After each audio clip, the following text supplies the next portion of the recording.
cita-cita pemuda itu dapat meruntuhkan gunung yang tinggi. Artinya, pemuda ini adalah masa depan bagi Islam. Pemuda ini juga masa depan bagi bangsa Aceh. Pemuda adalah masa depan bagi bangsa Indonesia. Kita tahu yang bahwa Islam ini telah memimpin dunia 1442 tahun. Aceh pernah maju Islam sekitar 700 tahun. Baik Sultan Perla, Sultan Temiang, Sultan Linge, dan juga Sultan Samudra Pasai, dan juga Aceh Darussalam. Ada masa kemajuan, ada kemunduran. Tapi masa kemajuan keislaman ataupun kesultanan di Aceh itu, titiknya itu adalah pada masa Sultan Iskandar Muda. Adapun namanya beliau adalah Syekh Sulaiman. Makanya harus kita melihat pemuda. Dan dari pemuda inilah lahirnya nanti di Aceh Timur ini sosok pemimpin.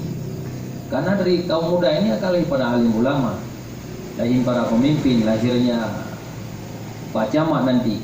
Kalau bahasa Isa sekarang ini ada bupati, ada gubernur, semua dari kalangan muda. Kalau hari ini kita melihat bahwa ada sebuah kemerosotan moral, bahkan robohnya moral seperti yang kita bahas, ini tidak terlepas karena kurangnya perhatian kita ini kepada generasi muda. Kalau kita mau coba, kita adakan penelitian di Aceh Timur aja, ini sangat minim anak-anak muda, remaja yang mampu membaca Al-Quran dengan ilmu tajwid yang benar. Ada berapa persen juga yang bisa memahami sejarah Islam yang ada di Aceh Timur ini yang maju dulu? Misalnya kerajaan Sultan Perlah itu yang berdiri pada tahun 225 Hijriah. Kemudian ada sejarah Dayah, yang urung Dayah juga nggak ngerti hari ini, yang berdiri pada tahun 228 Hijriah, yang pimpinnya itu Murad Muhammad Amin. Makanya 1511 itu waktu dilakukan sebuah eksplorasi dan juga penjajahan oleh Portugis yang membakar semua Zawiyah Jogala. Hari ini tidak ada orang yang mengerti dan memahami sejarah ini. Kenapa? Karena naifnya. Karena tidak ada sebuah pelajaran pendidikan yang diajarkan di sekolah-sekolah, di madrasah ataupun di pesantren, khususnya tentang zawiyah. Kita berharap tentunya dengan diskusi-diskusi semacam ini para guru-guru kita, para pemerhati bangsa ini, para pemerhati agama, para pemimpin Aceh Timur ini, mereka harus melihat bahwa sejarah itu adalah sangat penting bagi sebuah bangsa. Kalau kita membaca Al-Quran, surah Al-Baqarah itu penuh dengan sejarah, Ali Imran dengan sejarah, Al-Maidah juga sejarah, semuanya sejarah. Dan surah Muhammad, ada surah Al-Kahfi, semua sejarah. Makanya pada hari ini penting untuk kita pelajari, namanya adalah karakteristik keislaman ataupun karakteristik pemuda Islam. Kalau karakteristik pemuda Islam mesti sesuai dengan Al-Quran dan Sunnah. Kalau nggak ada lain, nggak mungkin ada lain. Nah, kemudian sebelum kita masuk ke dalam karakteristik yang lebih khusus, kita akan melihat sedikit. Yang pertama sekali adalah pandangan manusia secara umum. Kalau saya tulis dalam siswa ini namanya adalah jendela alam manusia. Secara umum manusia. Dan tidak pada hari ini. Manusia hari ini kan mengejar sesuatu yang tidak pasti. Artinya kita belajar, kita berada di belakang fata morgana. Apakah saya dan juga orang lain? Kalau yang misalnya seorang yang toki bahasa Tanyo, yang memang kekayaan. Terus tiap hari, tiap bangun pagi mereka bahkan tinggal semayang, tinggal jumpa, tinggal ini rumah, mengejar tiap hari terus ada keuntungan. Juga di pejabat struktural, kita mengejar yang namanya adalah golongan. Ada golongan dari 3A, 3B, 3C sampai 4 dan sekian lah. Tapi ketika kita meninggal, tidak kita tinggal apa-apa. Bukan tidak boleh. Tapi makanya sangat terpenting adalah seorang yang telah bekerja di pemerintah misalnya harus punya karakter secara Islam. Kenapa? Agar pandangan kita ketika kita bekerja itu penuh dengan nilai ibadah. Enggak ada yang salah kita bekerja di mana saja. Karena ati Allah wa atiur Rasul wa ulil amri minkum. Boleh. Dan begitu yang disebutkan oleh Ibnu Iskandar itu.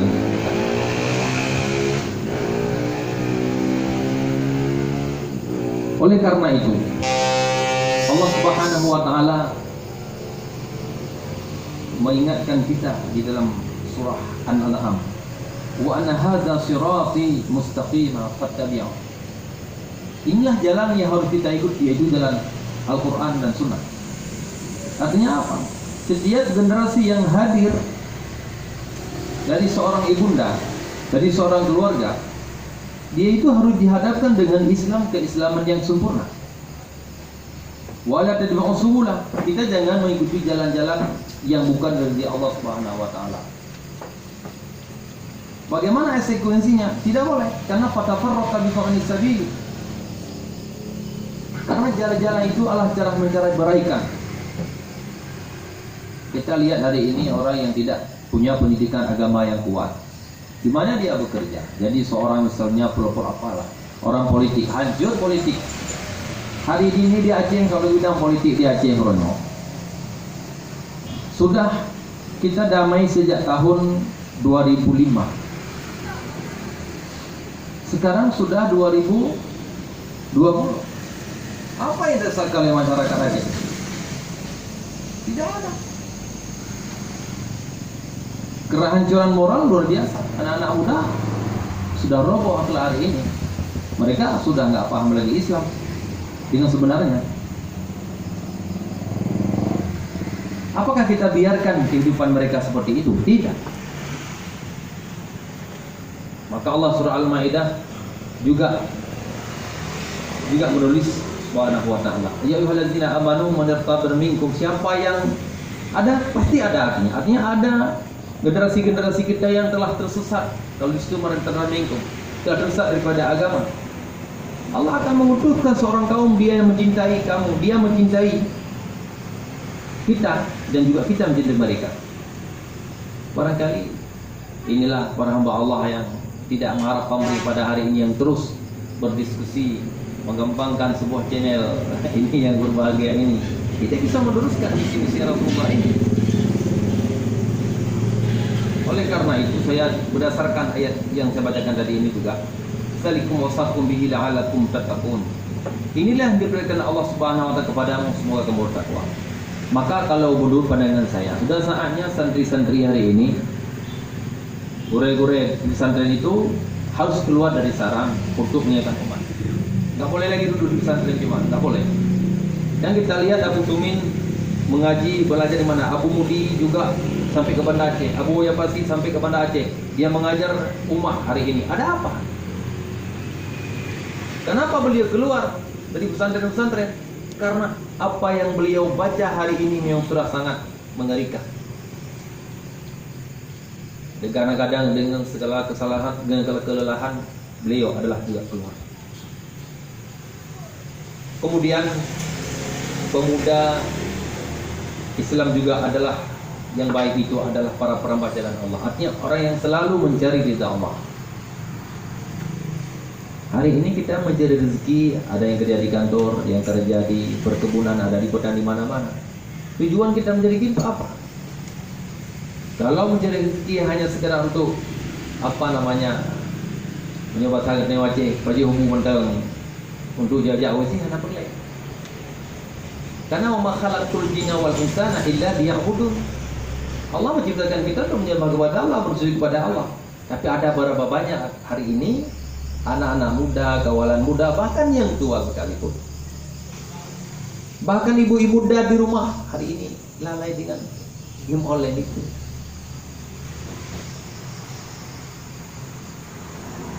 Yang pertama itu haram, yang kedua membuang waktu, yang ketiga kosongnya pemikiran anak muda. Kalau orang-orang yang muda, yang tua-tua ini meninggal nanti, siapa yang akan menggantikan negeri ini, Aceh Timur ini? Siapa? Nggak ada.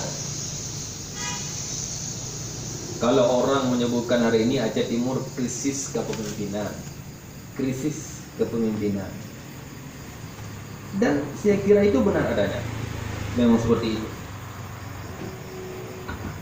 Kita sangat krisis melihat pimpinan hari ini, melihat terbelakang kita hari ini. Bahkan hari ini boleh saya sebutkan, karena saya seorang pimpinan pesantren kebetulan, saya melihat tingkat kegiatan anak-anak remaja untuk mengkaji keislaman. Kalau kita menghafalkan kitab, anak ijah kan, anak ijah.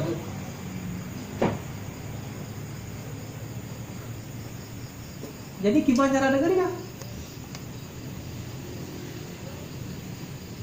Bahkan masih pikiran kita hari ini, kalau seandainya kita ajarkan matematik misalnya di pesantren, nggak perlu. Ini saya ulang sedikit. Bahkan masa ini juga nggak perlu. Zawiyah hancurkanlah itu, belajar matematik dulu. Nggak mungkin belajar ilmu falak tanpa matematik. Makanya kita perlu membuka pandangan-pandangan. Makanya Allah menyebutkan dalam surah Az-Zuriyat itu, surah Al-A'raf itu, apa yang Allah sebutkan itu? Ulaika kal'anam wal adall. Kita punya pemikiran, punya telinga dan sebagainya, bisa membaca, bisa datang kepada para ulama. Apakah hari ini tafsir-tafsir sudah diterjemahkan dalam berbagai kitab, dalam bahasa. Ada dalam bahasa Indonesia, ada yang memang bahasa Jawa mungkin. Kalau orang Jawa ada dalam bahasa Jawa, kalau Aceh ada dalam bahasa Aceh. Tidak ada alasan, tidak ada alasan. Televisi sudah di mana-mana. Kalau surah kawakek belum kawin, kawakek tak panggil. Itu kebanjaran kajian Fatihah. Oh, boleh je Fatihah mah. Kai tang kita berkah dia ada dia. Enggak masalah ya orang Korea. Nah, jadi ke depan dengan ada hadis diskusi seperti ini, kita berharap agar keluarga muslim pada orang nyohanan 6 bulan pelatihan hanjit kawin dah boleh. Alim kawin mutai nak berlaku. Muntah abdi kelaku orang lain kau. Kurai masalahnya. Yang laku api hanai beri dia ni. Dah tanggung jawab kita yang laku sebagai ayah. Dah tanggung jawab mak sebagai mak anami. Hanam pun. Ya, betul. Yang kemuliaan orang tua kami semuanya. Kemudian saya bacakan sebuah ayat lagi. Bagaimana kita lihat para nabi dahulu dalam membentuk karakteristik anak-anaknya. Sangat peduli kepada generasi. Kita lihat nih dalam surah Al-Baqarah. Rabbana waj'alna muslimin laka min dzurriyyatina ummatan muslimatan lak. Kan begitu. Ya Tuhanku, jadikanlah kami orang-orang yang muslim kepadamu, dan jadikanlah di antara anak cucu kami orang yang muslim yang tunduk serta patuh kepadamu. Itu doa Nabi Ibrahim itu. Nabi Isa juga begitu doanya. Ya bunayya innallaha astafa lakumuddin fala tamutunna illa wa antum muslimun. Hai anak lu, agama yang paling god. Yang gejuk ada kepilih dia kata bagi kata. Fala tamutunna illa wa antum muslimun. Jangan kamu mati kecuali kamu beriman. Kecuali kamu dalam keadaan Islam. Kita mau tanya hari ini, apakah orang tua kita hari pernah berwasiat kepada anak? Nyo apabila lu mati tinggal nyo Islam nu dah jabat. Nya ulama kata sayangi, anu dah jo buat beli tajuk baik kula. Tikula le malin dengan tajuk baik kula nangit. Nyata masih. Kalau ada beberapa orang tu. Lu juga berpandangan kadang-kadang ekstrim dulu. Artinya apa itu kuliah? Tapi setelah saya mendengar apa disebutkan oleh Abu Banter, kita orang-orang daya hari ini harus punya titel. Nyokun bahasa tanya hal lagu ilmu katanya hina mantang harus tambah kena tak lagu ilmu katanya. Untuk lagu ilmu katanya harus merek. Dokter Andeska sekarang ada SOSI-nya, ada MSOS-nya, ada MAG-nya, begitu ke Bali. Ya kan merek harus lagu ada kena. Itu ketahuan lah dulu. Penting. Makanya ke depan anak-anak kita untuk melahirkan karakteristik kaum muda itu wajib hari ini kita didik. Bahkan bukan sekedar diskusi. Yang paling pada waktu Kementerian Agama harus pegat, harus didik remaja-remaja yang gelom-gelom kawin perang kawinnya payah pegat. Apa namanya membangun karakter pemuda Islam supaya dia kawin dengan lahir keislaman. Tinggal mati kamu aku dia lu urung pemerintahan di orangnya. Tapi dia mati kayak benar kamu aku dia tengahnya. Putajian, apa yang dia bisa? Kalau nggak punya ilmu agama, tidak bisa. Pasti dia tersesat. Inna dina indallah Islam, agama yang diterima oleh Allah Ta'ala cuma Islam, nggak ada lain. Nggak ada pedoman yang paling sempurna selain Al-Quran, tidak ada. 6.666 ayat itu semua telah ada di situ. Bahkan kalau kita mau baca dari 6.000 juga nggak sanggup. Law kana al-bahru midadan li kalimati rabbi lan anfidat bah qabla an tanfada kalimatu rabbi walau ji'na bihi madada. Begitu luas Al-Quran itu. Kalau tafsir Jalalain kamu beri hidayah cuma untuk Pojeli, menggunakan sisi Pojeli. Tapi kalau At-Tabari, kalau Imam Al-Qurtubi, Rizal Al-Quran Al-Qurtub itu puluhan jilid. Bagaimana ulama-ulama dulu khazanah-khazanah dalam mengembangkan ilmu pengetahuan agama. Tapi di Aceh hari ini sudah redup. Ada nggak hari ini? Misalnya, ada ulama-ulama kita hari ini yang menulis ulang buku seperti Abu Yang Mendawali dulu. Nggak ada lagi. Kitab 8 itu penting, tapi harus ada kitab lain hari ini yang kita tulis kembali sesuai dengan masa sekarang. Karena antum alamu dunia itu. Harus hadir ulama-ulama pemikir hari ini dari pesantren, harus menulis kitab kembali tentang fikihkah, tentang tauhidkah. Harus ditulis kembali. Kita revisi sesuai dengan bahasa yang berkembang pada hari ini. Tapi mana ada hari ini? Adakah misalnya hari ini di Aceh bahkan ada sebuah percetakan kitab mahali, percetakan kitab? Nggak ada hari ini. Apa aktivisme Aceh hari ini? Ada percetakan. Percetakan sajadah dan sebagainya karena kita orang Aceh misalnya. Ada pemberian pemerintah? Nggak ada. Kita semua Aceh, tapi istimewa itu nggak bisa kita lakukan dengan baik. Nah, maka oleh karena itu sudah sepintas nanti kita akan selesaikan hari ini. Maka karakteristik seorang muslim itu yang pertama adalah sibrah ilahiyah. Sibrah ini bajas nih. Celupan maknanya. Mana sibrah itu adalah agama. Artinya setiap pemuda itu harus dicelupkan dalam cahaya Islam dulu. Anak muda balahirnya berisi Islam ini kamu baca Islam. Cara aktif Islam, cara berpikir Islam, cara mendengar Islam, memegang internet Islam, memakai laptop Islam, ke kantor Islam, ke sekolah, ke kampus Islam. Semuanya orang Islam. Tajalah orang Islam. Itu mana sibrah itu ilahiyah. Karena sibrah ilahiyah itu ada beberapa ciri. Yang pertama memahami Islam dengan benar. Yang terkumpulan itu. Yang pertama ketahui Islam yang betul. Orangnya kan pahami Islam ke betul, Quran anda betul. Gimana cara kerja?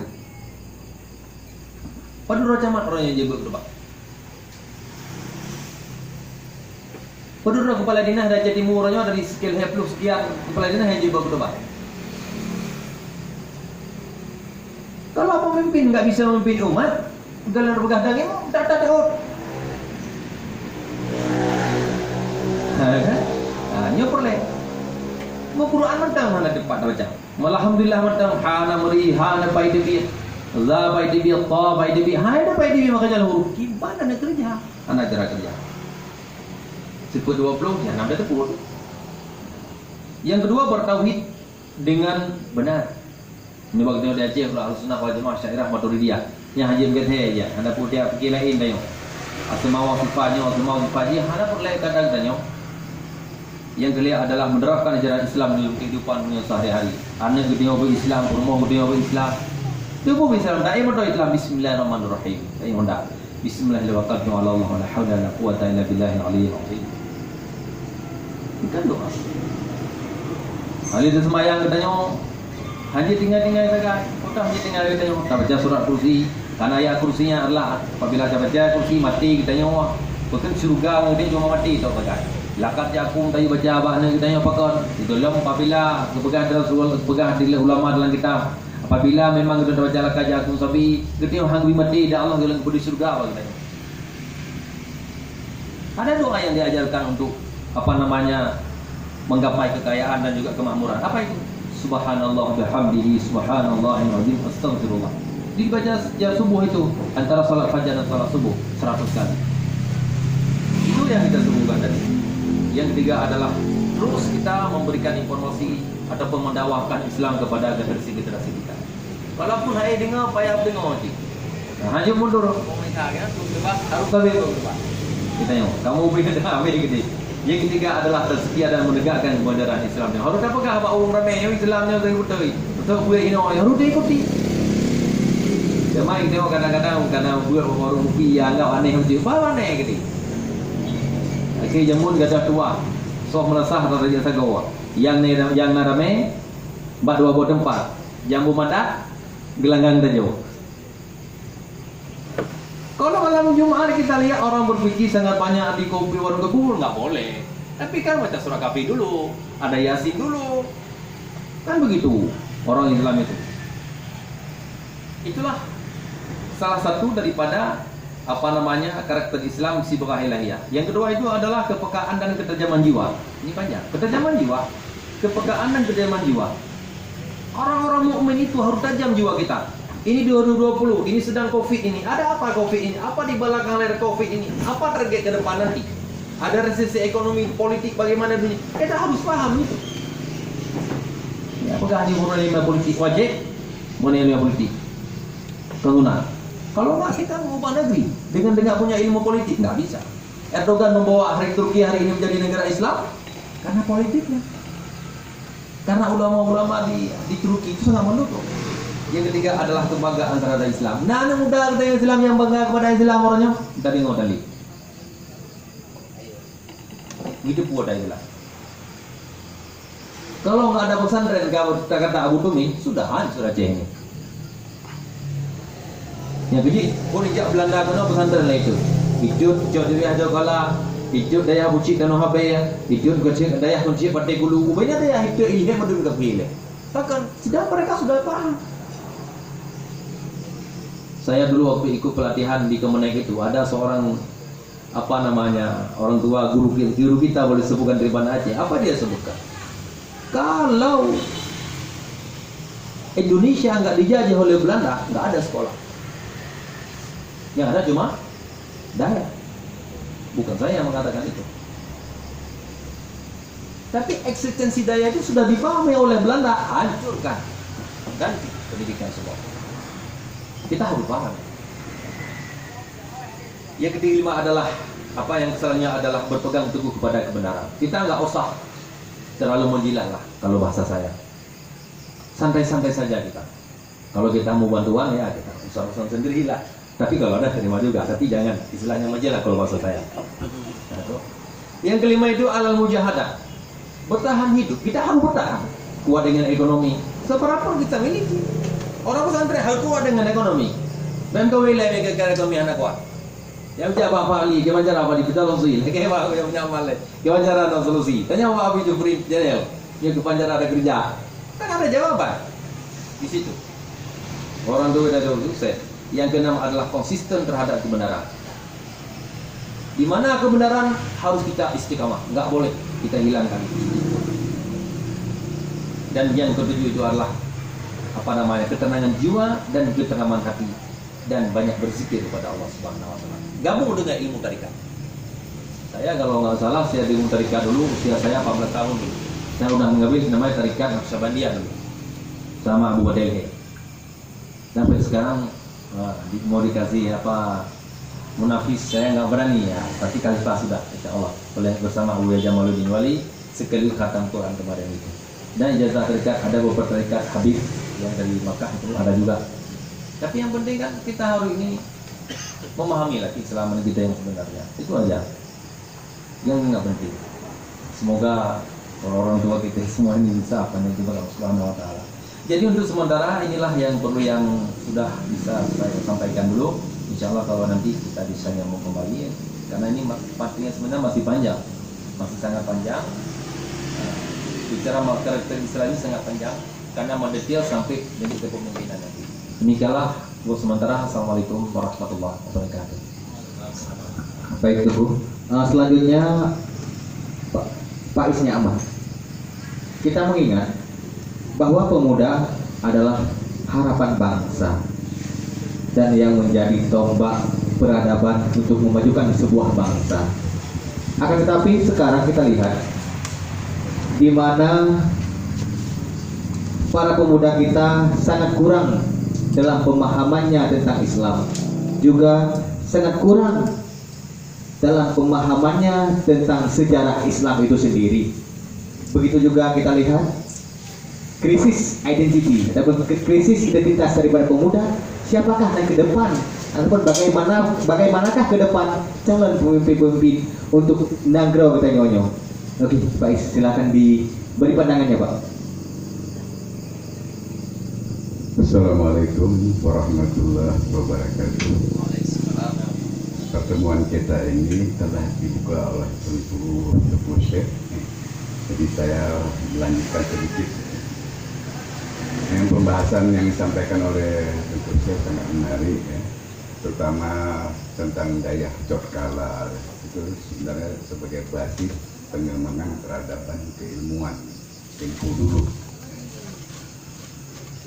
Kemudian saya ingin sedikit memberikan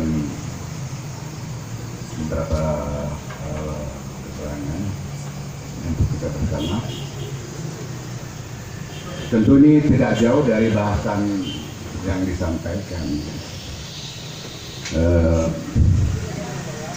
Usamah bin Zaid pada usia remaja menawarkan dirinya untuk ikut berperang pada perang Uhud pada tahun 3 dalam usia remaja. Dia di bawah asuhan Rasulullah. Ketika keningnya terantuk dan berdarah, Rasulullah menyusul mengusap.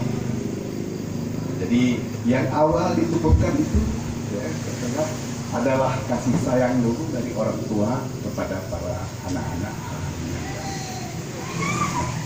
Sedikit ya, peran para pemuda ini tentu di dalam seperti disampaikan oleh Dr. Syekh, ya, ada pemuda Ashabul Kahfi, ya, masa Iqyanus, ya, itu oleh orang itu the Seven Sleepers. Nah, itu keteguhan dalam mempertahankan keimanannya. Salah satu tadi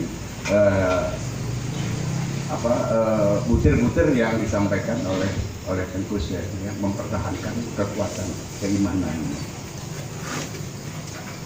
Kemudian ini Tariq bin Ziyad pada usia muda juga. Tariq bin Ziyad dia penakluk Andalusia. Kemampuan mengambil keputusan yang tepat ketika telah sampai di daratan Liberia, dia membakar seluruh kapalnya. Pilihannya dua, ya. Kalau pulang kapal tak ada lagi, ya. Jadi harus maju terus untuk berperang. Ini juga ketepatan dan keberanian dalam mengambil keputusan. Itu sangat perlu. Kemudian Umar ibnu Aziz dalam usia yang sangat muda, ya, menjadi khalifah ke-8 Bani Umayyah, ya. Begitu dia cepat membaca situasi untuk mengatasi, ya, kemiskinan. Jadi itulah peran pemuda itu. Peran pemuda itu memberi sebagai pelopor pembangunan dan kesejahteraan. Tentang sedikit lagi tentang Iskandar Muda. Pada usia lebih kurang 17 tahun dia keluar dari penjara meminta untuk ikut berperang melawan Portugis. Mungkin ini sudah dilupakan ya oleh para remaja kita.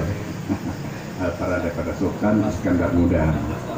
ya 16 tahun ya 16 tahun minta dikeluarkan dari penjara untuk ikut berperang pada Portugis.